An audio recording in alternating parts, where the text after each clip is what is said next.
El terremoto de Japón fue el más grande de los registrados en el país. Pero en los últimos 10 años ha habido terremotos igual de destructivos por todo el planeta. Los megaterremotos están entre las fuerzas más poderosas de la naturaleza.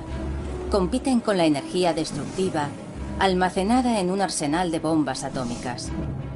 Y golpean repentinamente, con violencia y sin previo aviso.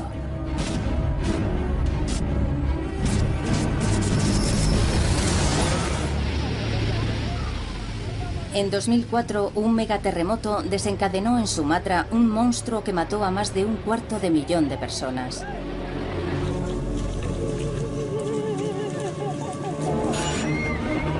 En 2010, otro gran seísmo, esta vez en Chile.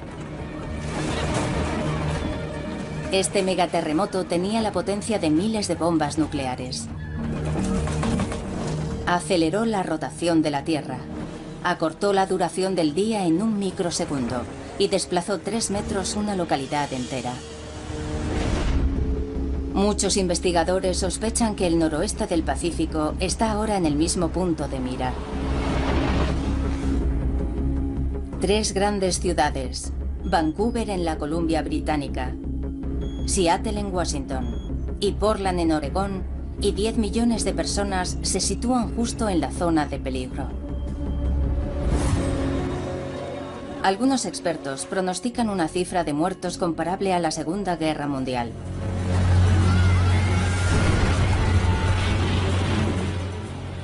En la que murieron hasta 4 de cada 1000 personas. En la historia reciente, Chile fue arrasado por un terremoto de magnitud 8,8. Y en 2004, Sumatra tembló con la fuerza de un seísmo de magnitud 9,1.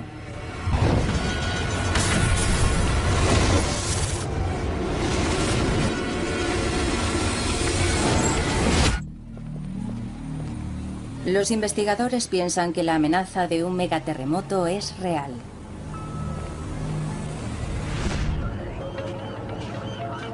Justo frente a la costa, bajo las olas oceánicas, yace oculta una bomba de relojería. De aquí va a venir el terremoto. Está a una profundidad de unos 15 kilómetros bajo el suelo oceánico que está justo debajo. El geólogo marino Chris Goldfinger se acerca todo lo humanamente posible al lugar donde la Tierra empezará a abrirse. La zona de impacto del megaterremoto. Preferimos creer que la Tierra bajo nuestros pies es sólida. Pero fíjense bien. La corteza en realidad está formada por alrededor de una docena de placas que se desplazan, se extienden y friccionan entre sí a lo largo de las líneas de falla. Así es como se gestan los grandes terremotos. En Cascadia, una de las placas del Pacífico llamada Juan de Fuca converge con la norteamericana y se hunde por debajo de ella. Es una franja especial llamada zona de subducción. Un megaterremoto se forma cuando 2 placas se quedan enganchadas, aumenta la presión y al final se liberan con furia. Los investigadores no pueden mirar en el interior de la Tierra y observar las placas, pero los instrumentos de alta tecnología dibujan un panorama de catástrofe inminente. Una cámara submarina graba imágenes del lugar donde ambas placas están en contacto, a unos 100 kilómetros de la costa. El vídeo apenas revela señales de alarma. Pero Goldfinger ve fuerzas descomunales y peligrosas en acción. Bien, vamos a sacarlo. El sonar detecta lo invisible para la cámara.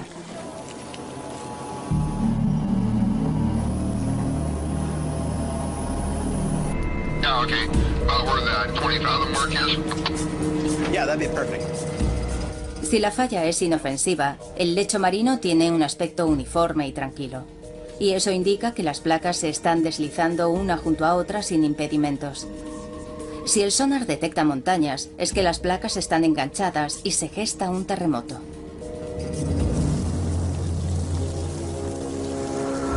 El mapa del sonar es claro. La placa Juan de Fuca se está deslizando por debajo de la norteamericana, empujando hacia arriba la plataforma continental. Pero no están deslizándose sin rozarse. Están atascadas en una colisión. La placa norteamericana se está arqueando debido a la presión de la placa oceánica y en algún momento se liberará de repente con una tremenda sacudida. Un terremoto de subducción es el seísmo más impresionante que hay, porque las dimensiones del terremoto son proporcionales a la superficie que mueve mientras se produce. Y esa superficie es enorme. Mide unos 1000 kilómetros de largo y se extiende desde el sur de Canadá hasta el norte de California.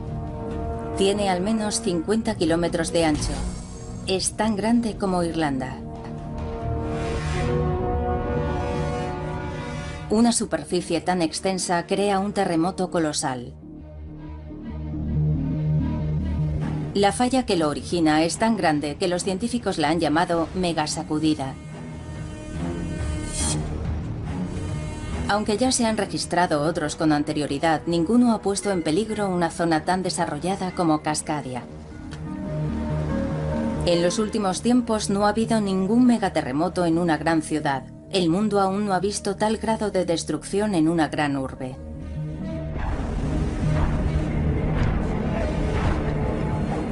Debido al tamaño de la falla, los tremendos temblores pueden durar hasta 5 minutos. Toda una vida de horror para quienes sufren la experiencia.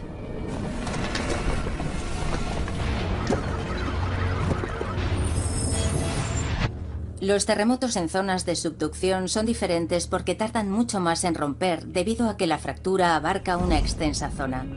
La amenaza es siniestra y plantea una duda terrorífica. ¿Cuándo golpeará la megasacudida?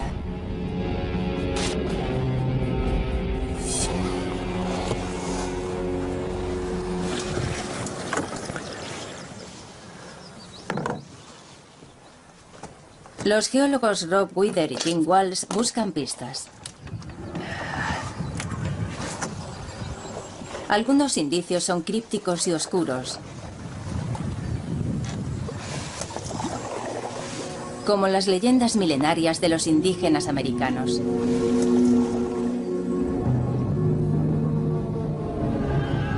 Hablan de una batalla campal entre dos criaturas míticas, el ave del trueno y la ballena. Algunos interpretan que el ave del trueno representa una fuerte sacudida terrestre y la ballena, el mar. Estos relatos indígenas describen una batalla típica en la que el ave del trueno atrapa a la ballena y la suelta en la tierra. Para los geólogos, la violenta agitación representa un terremoto. Las leyendas también insinúan que la agitación hizo que el mar invadiera la tierra.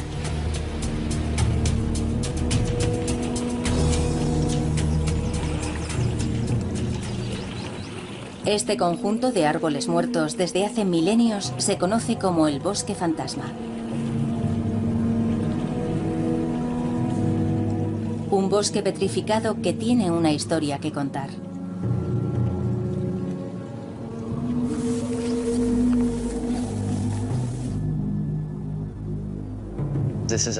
Este bosque que tenemos detrás era un bosque sano, exuberante, repleto de cedro rojo del Pacífico y pícea de Sitka. Los investigadores sospechan que hubo un terremoto colosal. El terreno se hundió. La marea lo invadió todo. Y se formó un pantano que ahogó los árboles.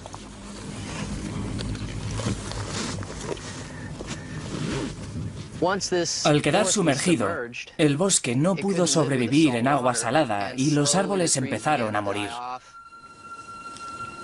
No es el único caso. En Alaska, un terremoto causó la muerte de un bosque en 1964.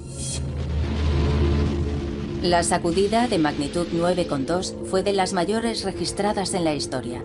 Hizo que la costa se hundiera y el mar invadiera el terreno, igual que en Cascadia.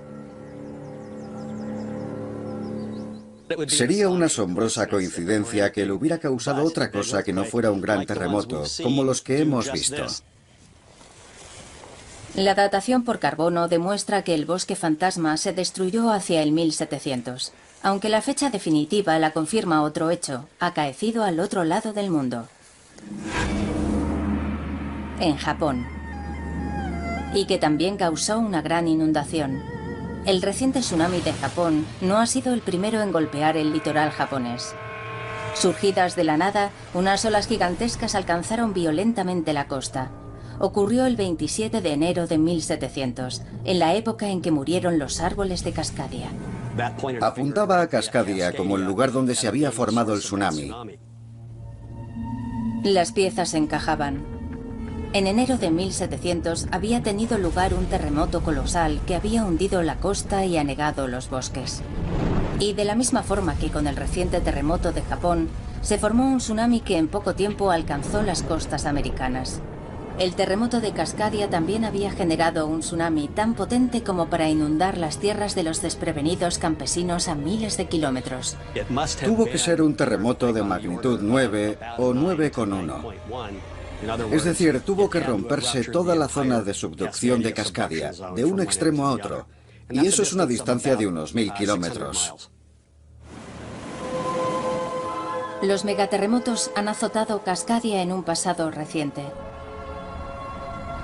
¿Cuándo golpeará el siguiente?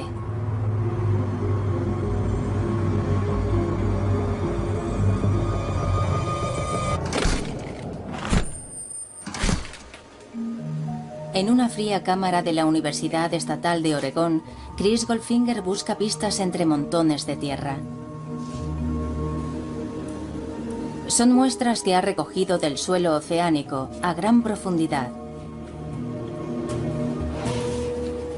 Goldfinger sospecha que podrían revelar la frecuencia de los megaterremotos.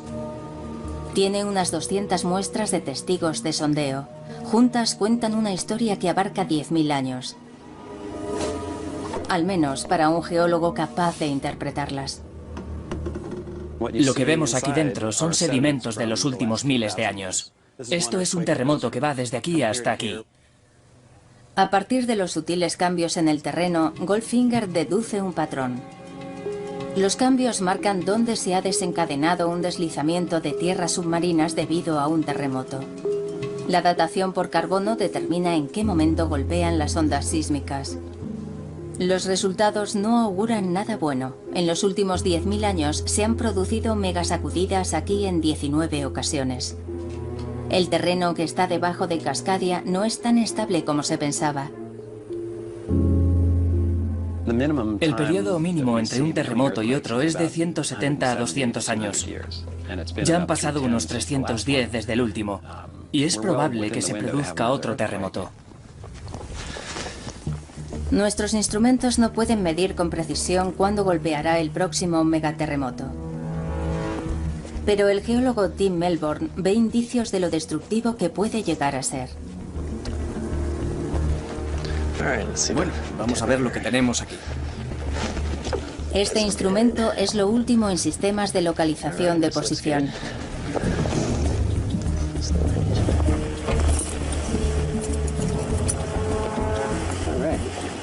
Están las 5 luces encendidas.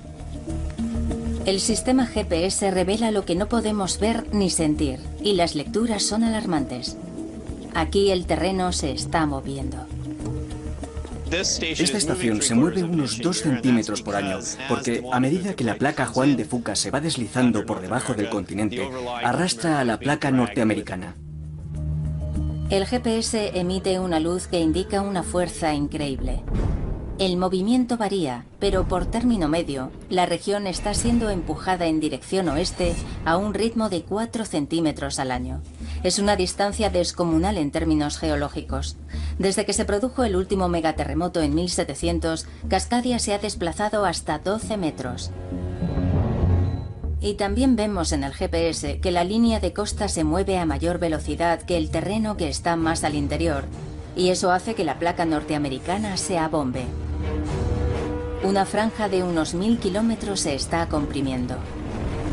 La corteza se está comprimiendo, como un muelle. Cuando la falla que provoca toda esa compresión rompe, se produce el terremoto, el muelle salta y todo sale disparado. La zona atrapada entre las placas se libera y de repente y sin avisar, un terreno del tamaño de Irlanda se levanta bruscamente más de 10 metros. Tanto la tierra como el agua del mar se estremecen y agitan con una furia colosal. Si hubiera un terremoto en Seattle y uno estuviera en el centro de la ciudad, se desplazaría entre 3 y 5 metros hacia el suroeste. Y si estuviera en la costa, se encontraría con que también se ha desplazado hacia el suroeste, pero entre 5 y 10 metros. El terreno que la falla había ido empujando hacia arriba a lo largo de 3 siglos se desplomaría. Lo que había subido, la costa, cae. Y lo que había bajado al borde de la falla sale disparado hacia arriba. El ecosistema se transforma cuando hay un terremoto. Las playas desaparecen bajo las olas.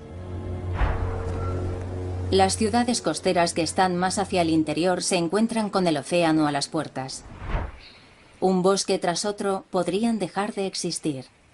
No hay incertidumbre. Este movimiento en vertical junto a la costa de los terremotos de la zona de subducción lo hemos visto en decenas de casos. Con la liberación de las placas, también es posible que se desencadene uno de los fenómenos más destructivos, el tsunami. Hace que toda el agua que está encima del fondo marino se levante de golpe y luego caiga por su propio peso y fluya hacia la tierra y a través del Pacífico. El tsunami podría llegar a alcanzar los 15 metros de altura, lo suficiente para borrar del mapa localidades enteras.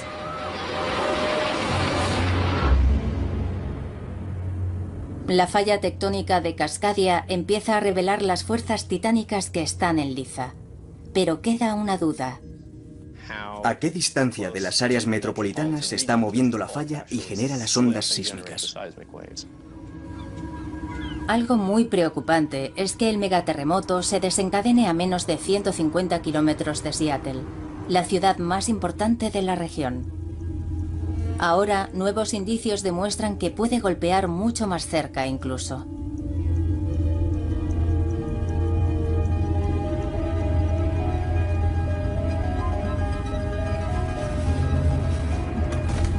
No lejos de Seattle, la falla está vibrando.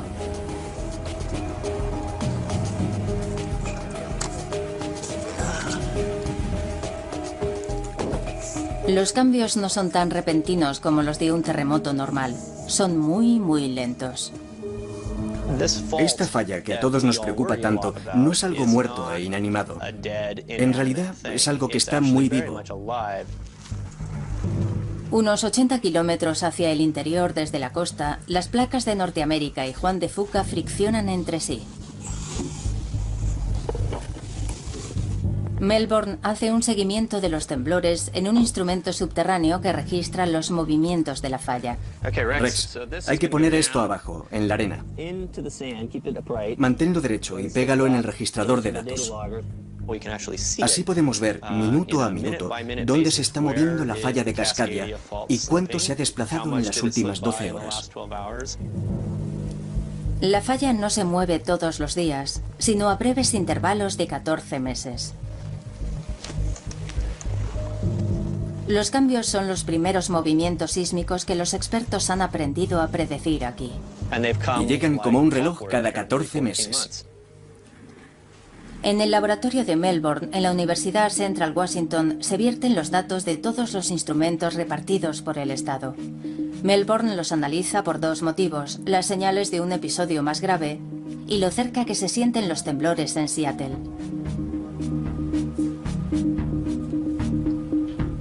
Cuando él y Rex Flake trazan el mapa de la zona donde se está moviendo la falla, el resultado no augura nada bueno. Sí, esta es por lo menos un 60% más grande. La zona de la falla atascada no se detiene en la costa de Cascadia, penetra en el continente, al menos en la región del estado de Washington, como mínimo unos 80 kilómetros. Las zonas atrapadas parecen extenderse mucho más tierra adentro de lo que se pensaba. Eso indica que se trata de un temblor mucho más potente, mucho más cercano a donde viven personas. En la práctica es el doble de ancho que la falla, y al duplicar el ancho, se duplica la cantidad de energía que libera la falla. Al duplicarse la energía liberada, se convierte en un terremoto de una potencia colosal. Quizá el mayor que pueda haber en todo el planeta. Y podría golpear mucho más cerca de Seattle de lo que puede nadie imaginar. Y causar una destrucción masiva. Hablamos de algo que es decenas de miles de veces superior a cualquier terremoto que hayamos visto en energía liberada. Seattle debe prepararse para una catástrofe que no previeron quienes edificaron la ciudad. Pero no es la única ciudad que debe asimilar la funesta noticia. En medio del continente, en el corazón de América, podría estar gestándose otro gran terremoto.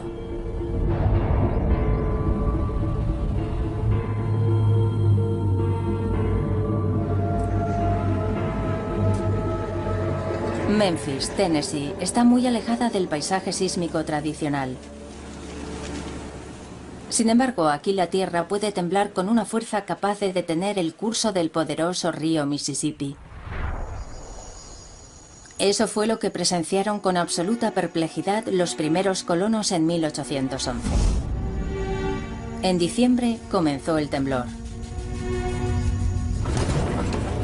Y continuó de manera intermitente durante meses. Hubo 3 o 4 terremotos muy grandes y también varios miles de réplicas. Los relatos de los testigos describen tremendos temblores que derriban árboles y chimeneas en un área de 100.000 kilómetros cuadrados, el tamaño de Islandia. Pero en el epicentro, las escenas son apocalípticas. Cuentan que se abrieron grietas enormes y que de la tierra salían propulsados chorros de arena y agua y que alcanzaban hasta 10 metros de altura. Estos géiseres, estos volcanes de arena, al final del acontecimiento inundaron los campos de arena y agua, que en algunos lugares alcanzaron el metro de altura o más. Antes de terminar, un gran temblor sacudió la tierra por debajo del propio Mississippi, elevando el terreno varios metros. Increíblemente, el poderoso cauce invirtió su curso. El terreno elevado habría interrumpido la corriente del río y lo habría obligado a fluir temporalmente en sentido contrario. Hace tiempo ya que el Mississippi retornó a su cauce natural. Pero quedan vestigios de los géiseres de agua y arena.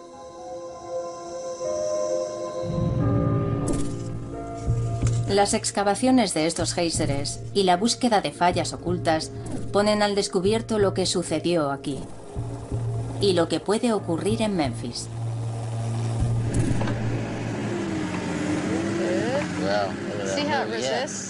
Martisha Tuttle y Eugene Buddy Zweig descubren información muy preocupante enterrada en los campos. Los terremotos de 1811 y 1812 no sucedieron por casualidad. Solo eran los últimos de una serie que se extiende a lo largo de cientos, si no miles de años. Esto es el dique de arena por donde el agua y la arena salieron disparadas a la superficie. Los terremotos transformaron la tierra húmeda y arenosa en un fluido. La presión del agua entre los granos de arena aumenta por el temblor y hace que se separen y dejen de estar en contacto unos con otros. El material deja de ser una simple capa de arena para comportarse como un líquido. Los temblores licuaron el terreno hasta una profundidad de 6 metros aproximadamente. El aumento de la presión dentro del terreno licuado lo obligó a buscar una salida. Hizo erupción. Pero no todos los volcanes de arena datan de 1811 y 12. Muchos erupcionaron anteriormente, lo que revela un patrón de sacudidas aquí, en el centro del continente. Los más antiguos se concentran en torno a los años 1450 y 900 después de Cristo, y hay algunos más antiguos aún. Cada 500 años parece ser que ha habido también un gran terremoto, en realidad una sucesión de terremotos. En una región donde apenas existe otra actividad sísmica, a miles de kilómetros del borde de la plataforma continental, esta repetición cada 500 años ha convulsionado el campo de la ciencia que estudia los terremotos. Si sobrevuelas la parte central de Estados Unidos, ves un paisaje de granjas muy tranquilo, sin montañas. No hay declives bruscos del terreno. ¿Qué fuerzas ocultas generan estos terremotos? Beatriz Magnani, de la Universidad de Memphis, intenta descubrirlas. Cuando no hay fallas visibles en la superficie, Magnani enseña a sus alumnos a buscar fracturas subterráneas. Hemos descubierto una nueva falla, nadie conocía su existencia y está situada justo aquí. Ahora la clave está en saber cuándo fue la última vez que esta falla se movió. No lejos de Memphis, el equipo ha salido en busca de fallas, principalmente con un aparato de rayos X. Listos para empezar. Utilizan las ondas sísmicas, las mismas ondas que genera un terremoto.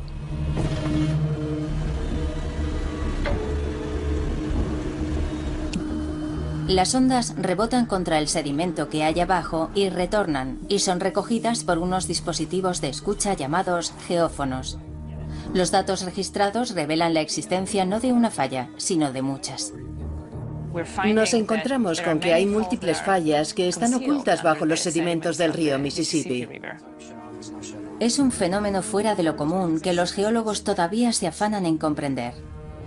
Como una alfombra gastada, el territorio continental norteamericano tiene una zona débil. Hace miles de millones de años, el continente empezó a fragmentarse. No prosperó, pero el desgarro nunca terminó de cerrarse y dejó una fisura. La grieta se sitúa ahora como una cicatriz en medio del continente y atravesando esta fisura encontramos enormes fallas. Se piensa que estas fallas se están reactivando ahora, 500 millones de años después. Los científicos aún no saben por qué las fallas se mueven y generan terremotos, pero cuando tiene lugar uno, puede desencadenar otro en las proximidades. Seguramente por eso, en lugar de haber un solo terremoto en 1811 y en 1812, en realidad hubo múltiples episodios, porque hay tantas fallas fragmentándose en esta zona que cuando una grande se rompe tiene que amoldarse a las demás. Los constructores de Memphis nunca lo supieron, pero habían edificado su ciudad muy cerca de un importante sistema de fallas.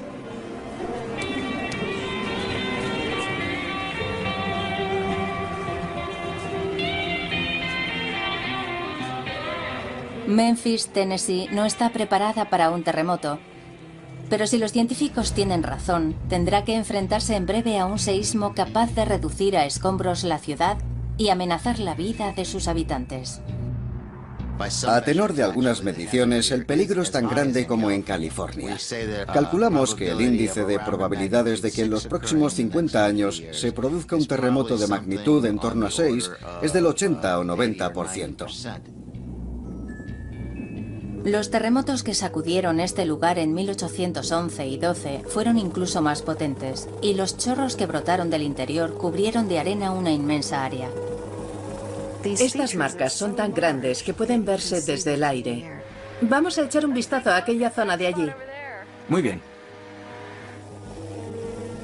Los volcanes de arena se extienden por una superficie de miles de kilómetros cuadrados. Solamente un gran terremoto es capaz de licuar un área tan extensa. Pienso que fueron terremotos muy potentes. Al menos uno de ellos fue de magnitud 7,6 o superior. Lo que está claro es que la destrucción fue enorme. La zona de destrucción fue inmensa y por tanto, con independencia de si fueron terremotos de magnitud 7 u 8, sacudieron una superficie muy grande, con mucha fuerza y durante bastante tiempo. En 1811 había muy pocos edificios que pudieran derrumbarse y matar a personas.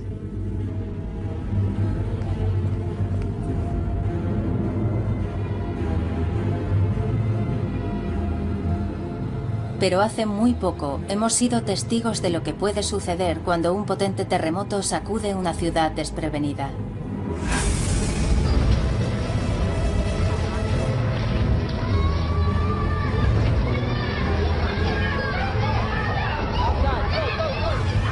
Esto es Haití en 2010. Un terremoto de magnitud 7 golpeó la capital, Puerto Príncipe.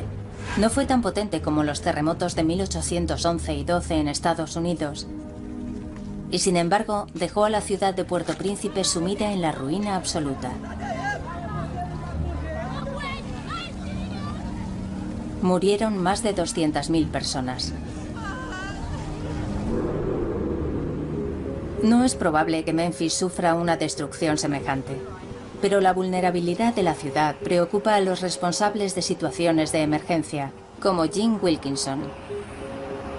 Si aquí llegara a haber un movimiento sísmico de la magnitud que nos dicen que podría alcanzar, será una verdadera catástrofe. Habrá que utilizar todos los recursos de que dispongamos para afrontarlo. Aquí persisten las sacudidas del terreno con ligeros temblores. En Memphis se recibe un recordatorio del peligro unas 4 veces a la semana. Registramos unos 200 terremotos al año. Sus magnitudes oscilan entre 4 y 1,5. Estos temblores son motivo de controversia. Podrían ser simples réplicas de los de 1811 y 1812. Los escépticos señalan también datos de GPS no concluyentes. Si apenas hay indicios de fuerzas que colisionan bajo la Tierra, en su opinión eso significa que aquí la zona de falla se está cerrando. Su teoría es que los terremotos de 1811 y 12 y los grandes terremotos que los precedieron cada 500 años han desactivado ese sistema de fallas. No deberíamos esperar otro terremoto hasta dentro de unos 10.000 años. Beatriz Magnani está entre los que piensan que el peligro existe. Debemos seguir vigilando la zona sísmica, porque es el mismo sistema de fallas que se ha venido rompiendo en los últimos 5.000 años. Y solo hace falta una.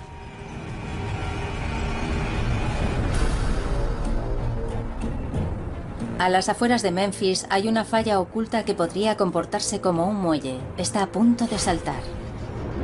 Los terremotos ocurren prácticamente a diario. Sabemos por la historia que fueron episodios graves y muy destructivos y hay consenso sobre que el peligro es real.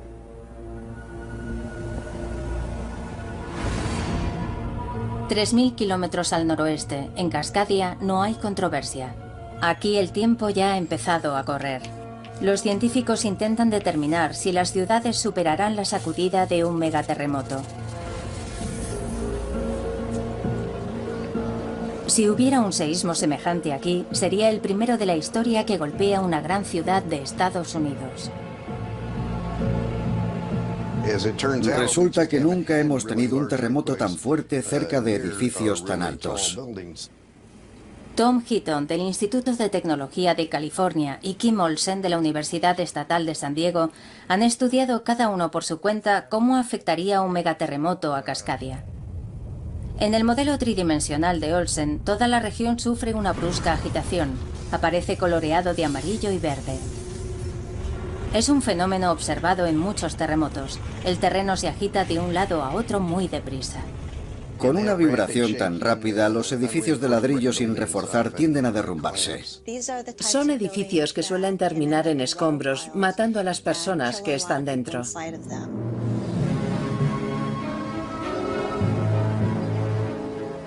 Los distritos históricos de Cascadia están llenos de estructuras de ladrillo sin reforzar. En Seattle hay una campaña en curso para apuntalarlos. El ingeniero de estructuras John Hooper ha trabajado en muchos de estos proyectos. Desde 1970, cuando haces un cambio sustancial en un edificio, debes mejorarlo en términos de prevención de seísmos. Miles de edificios han sido adaptados. Pero la mayoría de las estructuras antiguas no se han reforzado y podrían venirse abajo. En Portland, la más antigua de las grandes ciudades de la región, se considera que prácticamente todos los edificios históricos corren peligro. Luego está el riesgo adicional del terremoto, su duración. En el modelo de Olsen, la sacudida dura más de 5 minutos. Tantos temblores no solo harán que se derrumben los edificios de ladrillo, sino que además el terreno se licúe, las autopistas se resquebrajen y los puentes se vengan abajo. Ante una deformación permanente del terreno, los edificios o estructuras que hay encima pueden resultar gravemente dañados. Yumei Wang vigila las amenazas geológicas que se ciernen sobre Oregón. Cree que se producirá un megaterremoto en Cascadia que licuará el terreno a lo largo de los cauces fluviales, interrumpiendo el suministro de energía y combustible en todo el estado. Los tanques de almacenamiento de combustible probablemente vaciarán su vital contenido en el río y las líneas de alta tensión se caerán. Aquí el terreno podría agrietarse y separarse unos 8 metros arrastrando las torres.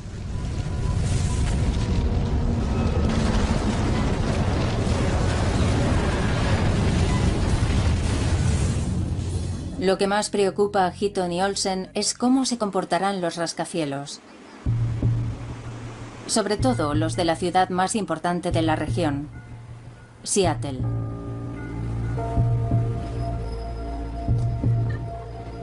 Los rascacielos se construyen para que sean flexibles, cualidad que debería permitirles mantenerse en pie tras un terremoto. Pero un megaterremoto en Cascadia no solo inundaría Seattle de bruscas sacudidas, sino de otro tipo de ondas. En el modelo de Olsen son de color rojo y azul. Se transfiere una gran cantidad de energía a las ondulaciones con una gran longitud de onda. Me refiero a las largas ondas con el movimiento de una montaña rusa. Estas ondas con gran longitud de onda hacen que el terreno se ondule, casi como olas oceánicas. La gente de la calle puede no percibir el peligro, pero los rascacielos comenzarán a balancearse bruscamente. Solo los grandes terremotos como el de magnitud 8,8 que golpeó Chile en 2010 generan esta clase de ondas.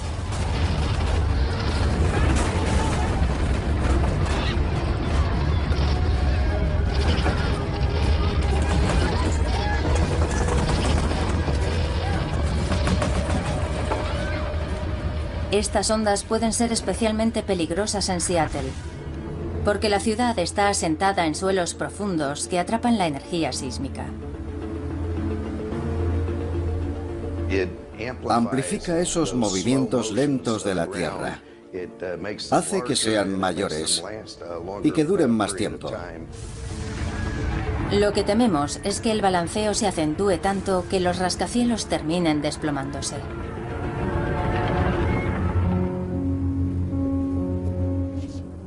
Tom Heaton ha hecho los cálculos una y otra vez, y sus conclusiones son preocupantes.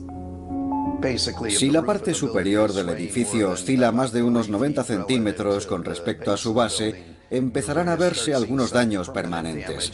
Y es posible que lo veamos derrumbarse. Heaton cree que hay muchos edificios de 10 o más plantas que peligran. John Hooper reconoce que algunos rascacielos podrían caer, pero asegura que no la mayoría. De la mayoría de los edificios, la gente saldrá ilesa, podrá escapar. Los que podrían verse afectados por un episodio así en Cascadia son menos de 10 en el horizonte urbano. Aún así, miles de personas viven y trabajan en estos edificios. Ellos y millones más podrían sufrir en breve una de las peores catástrofes naturales que han golpeado a Estados Unidos. El efecto no será solo en Seattle.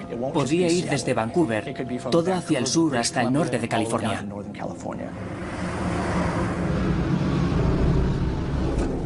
El escenario de la pesadilla. El terremoto estalla una tarde soleada entre semana, en pleno verano.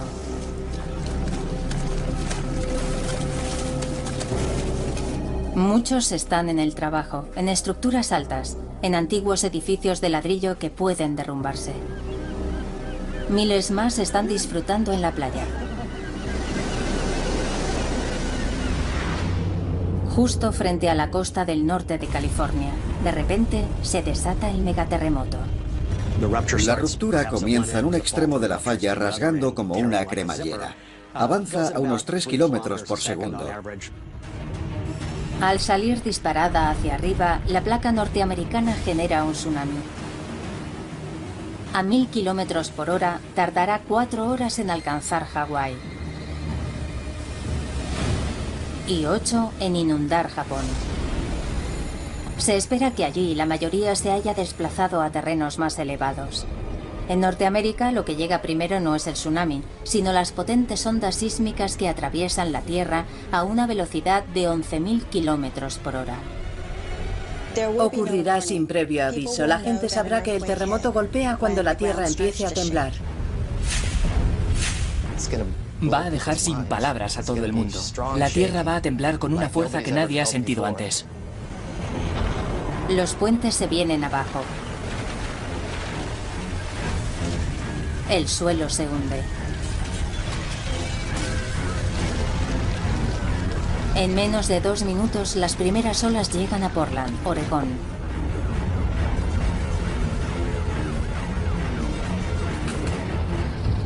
Yo buscaría algo resistente como una mesa maciza y haría lo de agacharse, cubrirse y sujetarse fuerte. Las personas que estén en los edificios históricos de la ciudad no tendrán mucho tiempo. Cientos, si no miles, podrían verse atrapadas en ellos. En menos de 30 segundos, las primeras olas llegan a Seattle.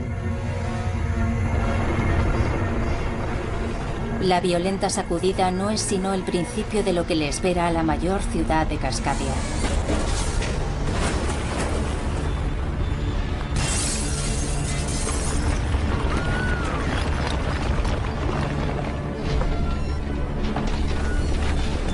Puede que uno solo disponga de medio minuto desde que percibe el temblor de baja intensidad hasta que las sacudidas empiezan a superarlo. El suelo profundo de la ciudad atrapa las ondas y las amplifica.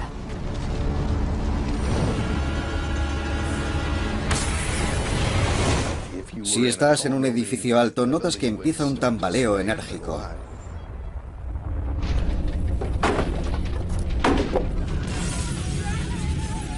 El temblor dura más de 2 larguísimos minutos. Se desencadenan incendios en toda la zona. Podría haber miles de corrimientos de tierra. A partir de los 3 minutos y medio, algunos rascacielos empiezan a sufrir daños catastróficos.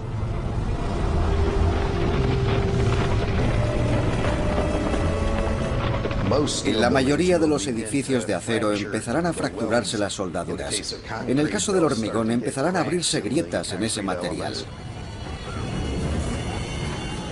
1 o más podrían desplomarse.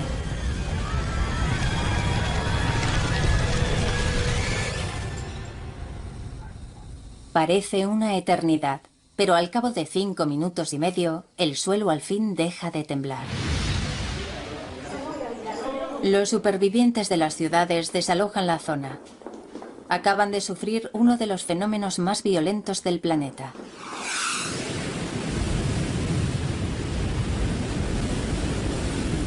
Pero para los que están en la costa, lo peor aún no ha llegado. Si están en una zona baja costera, deben dirigirse al interior. A los 20 minutos de haber cesado el temblor, la primera ola monstruosa golpea Oregón.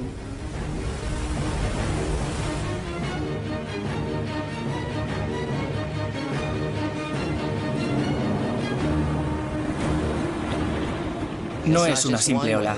Es una sucesión de olas que seguirán llegando durante muchas horas, incluso un día.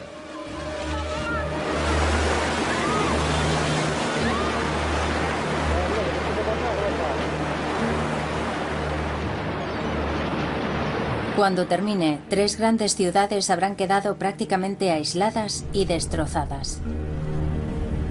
Kilómetros de litoral habrán sido borrados del mapa.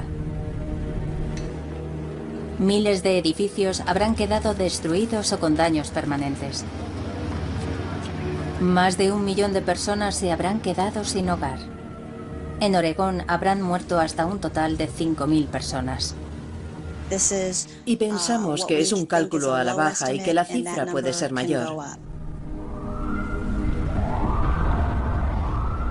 Es como nuestro Katrina, aunque pensamos que los daños serán muy superiores. Con la planificación adecuada, los servicios de emergencia no tardarán en llegar a la zona. Los helicópteros traerán el combustible y los alimentos y medicamentos necesarios. Y poco a poco, la región volverá a la vida. Pero la clave para una pronta recuperación es la prevención. Entonces, con esta adaptación, lo que hace es conectar los suelos con las torres. Sí. Para que se mueva todo a la vez. Sí. Lo que ve aquí es el acero que hemos colocado. Hay múltiples técnicas de ingeniería estructural que se pueden aplicar para reforzar el edificio y evitar que se derrumbe.